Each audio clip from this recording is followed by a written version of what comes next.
Hello, thanks for joining me, astrologer Patrick Arundell, for your July monthly forecast for the Sun or the Ascendant. If you're new to my channel, I'd be delighted if you would subscribe or click on the like button. Also, if you want to download your free natal horoscope, see the link beneath this video and discover all your natal positions. Of course, if you want your 12-month forecast and character analysis and get 30% off with my special offer, please also see that link.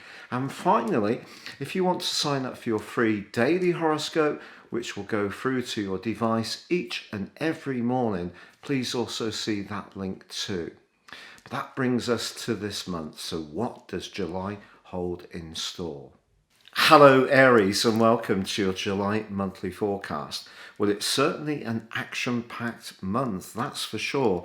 And perhaps the biggest news to tell you is that Venus and Mars being your ruler, are in the most romantic and sociable part of your situation, pretty close together for the first 3 weeks of this month. So that is going to give you some opportunities to interact, engage with others. It could be very good for your love life.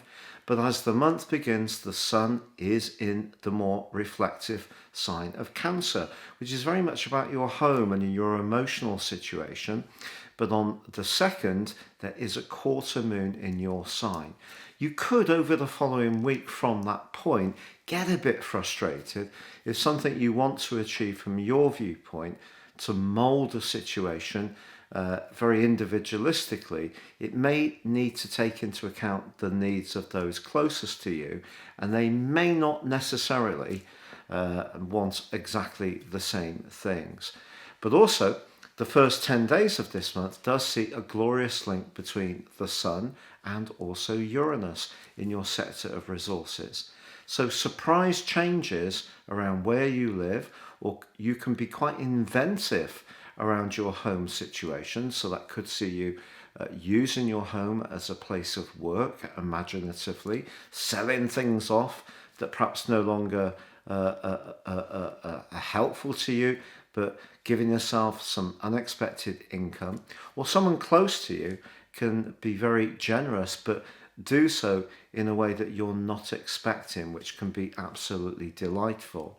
But it is true that in week 1, as Mercury is advancing forwards in the sign of Gemini after the retrograde it went through, it is re-engaging in a right angle with Neptune. So a little bit of gossip is still possible, and just be conscious that there may be some situations around you that you can't completely control, and it may be better to keep your cards tighter to your chest unless you can absolutely be sure of who you're sharing your feelings with. Also, in the first 10 days, Mars, your ruler, is in a T-square with Uranus and Saturn. And Uranus and Saturn continue that punishing right angle that's been going on since the 2nd week of January through to the 22nd of this month. But then, hooray, we start to see a separation. Although Saturn is in retrograde, its retrograde is widening the angle between the two. So that's going to bring some light relief. But early on this month, it's possible that something that you want to do in terms of your financial situation, where you may want to be more spontaneous, there may be someone closer to you that's saying, look, is this really the best thing for you in terms of your longer term future? So it may be that your need to be impulsive gets a bit challenged during that period of time. But the 10th sees a fabulous new moon in the sign of Cancer. So if you're wanting to beautify your home, do some redecoration, buy some nice home furnishings, remold your outdoor space in an imaginative way, get together in some kind of family gathering, then the next month can be a fine time to do that. But it also can be a lovely time for you to get more in touch with how you feel about things. And sometimes that's difficult for us all these days, such is the amount of attention that we're required to give to various strands of our life. So if you just feel like giving yourself a bit of quiet time on the back of that new moon, why not take it? Now, on the 11th, Mercury also moves into the sign of Cancer, sort of reinforcing this need to really be sure about your boundaries, making sure that you feel safe and secure. But Mercury, of course, is about transactions. So if you have been thinking about that home-based business, Mercury could see you setting up a separate space for an office, or perhaps finding some way to earn a living in your locality, the fourth house near to home, perhaps a part-time role where you can pop in and manage family affairs, but at the same time keep the thread of your wider demands going. Mercury in the sign of Cancer, I can only be truthful for you, is not one of its best transits, because Cancer is obviously very watery, and Mercury requires or provides us with the opportunity to have a real sense of precision in the way we think and go about things. But your thinking could become more emotional from the 11th and with that new moon of the 10th. Now, from the 12th to the 18th, the Sun in Cancer is forging a really harmonizing link to Neptune. If you're someone who believes very passionately in looking out for those who are less fortunate, your altruism can really come to the fore. You may do some kind of sponsored effort to help those who are less fortunate. So that can be really lovely. Now, on the 17th, there is a quarter moon, but this time in your opposite sign of Libra, which is very much about relationships. You could find yourself in the role of a peacemaker in the following week. Maybe two people close to you require you to provide some kind of a referee position if they're not quite getting on. But on the 22nd, gloriously, the Sun returns home. It moves into the sign of Leo.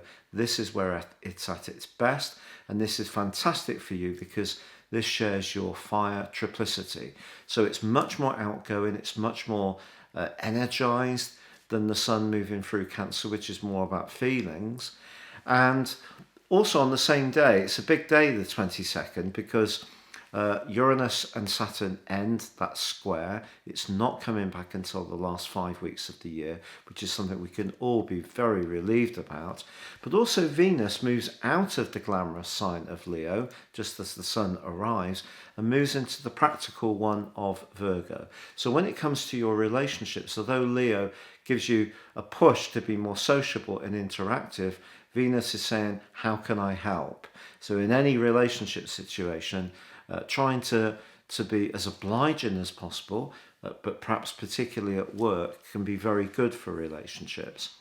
Now, the full moon does see, on the 24th, the full moon is in the first degree of Aquarius.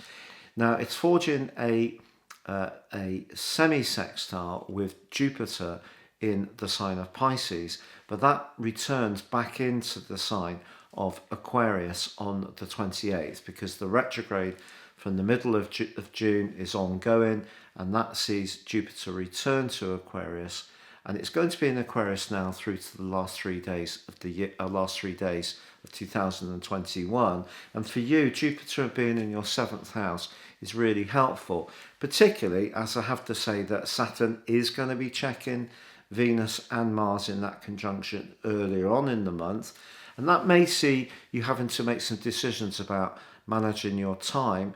And also perhaps there could be some people in your friendship circle that make way. It could be that a romantic relationship reaches a bit of a pinch point, but I think Jupiter moving into the sign of Aquarius on the 28th and that full moon is just asking you to think very much about who are the people that you really want to associate most with, and that can be quite a big strand of thinking as this month draws to a close, particularly on the 28th when Mercury moves into Leo, which is something you'll really savour, because joining up with the Sun here, it will make you more playful and outgoing. Now, your ruler Mars moves late on the 29th into Virgo, and that's just pushing you to be really productive as the month draws to a close.